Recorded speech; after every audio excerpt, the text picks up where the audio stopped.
பள்ளியில் அமைச்சர் கீர்த்தனா ஆய்வு செய்து மாணவர்கள் குறித்து தெரிவித்த கருத்திற்கு செய்தியாளர் சந்திப்பில் அமைச்சர் ரமேஷ் பதிலளித்துள்ளார். அமைச்சரவை கூட்டத்தில் அரசு சார்பில்லாத 2 பேர் பங்கேற்றாங்க.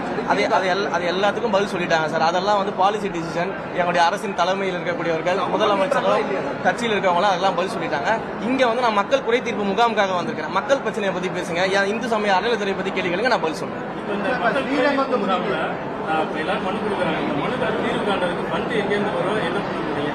முதல்ல அவங்க கேட்கறது எல்லாமே பெருசா கோடிக்கணக்கில் செலவு பண்ற விஷயங்கள்லாம் மக்கள் கேட்கல. நீங்க அதை தெளிவா புரிஞ்சுக்கணும். அவங்க கேட்கறது எல்லாம் ரொம்ப சாதாரணமான பிரச்சனை. எங்க ஊர்ல லைட் இல்ல, எங்க ஊர்ல தண்ணி இல்ல, எங்க ஊர்ல கால்வாய் அடைச்சிருக்குது, எனக்கு வேலை வாய்ப்பு வாங்கி கொடுங்க, ஏதாவது ஒரு பிரைவேட்லயாச்சும் எனக்கு வேலை வாய்ப்பு வாங்கி கொடுங்க, உரிமை தொகை எங்களுக்கு கிடைக்கல, பென்ஷன் எங்களுக்கு கிடைக்கல, எங்களுக்கு தரமான மருத்துவங்களை பண்றதுக்கு ஏற்பாடு பண்ணி கொடுங்க, எங்களுக்கு இலவச மருத்துவ சிகிச்சைக்கு ஏற்பாடு பண்ணி கொடுங்க, இப்படின்னு ரொம்ப அடிப்படையான கேள்விகள் தான் கேட்டுட்டு இருக்கிறாங்க.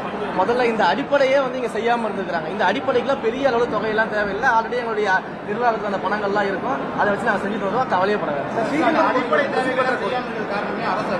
அதை பாலிசி டிசிஷன் படி அவங்க பதில் சொல்லிட்டாங்க. நீங்க அதை அங்கே வாங்கிக்கலாம். அதான் அந்த அமைச்சர் பதில் சொல்லிட்டாங்க. என்னுடைய துறை சார்ந்து கேளுங்க, என்னுடைய தொகுதி சார்ந்து கேளுங்க, நான் பதில் சொல்றேன். செய்திகளை உள்ளது உள்ளபடி தெரிந்து கொள்ள ரெஃப்ளெக்ட் நியூஸை சப்ஸ்கிரைப் பண்ணுங்க.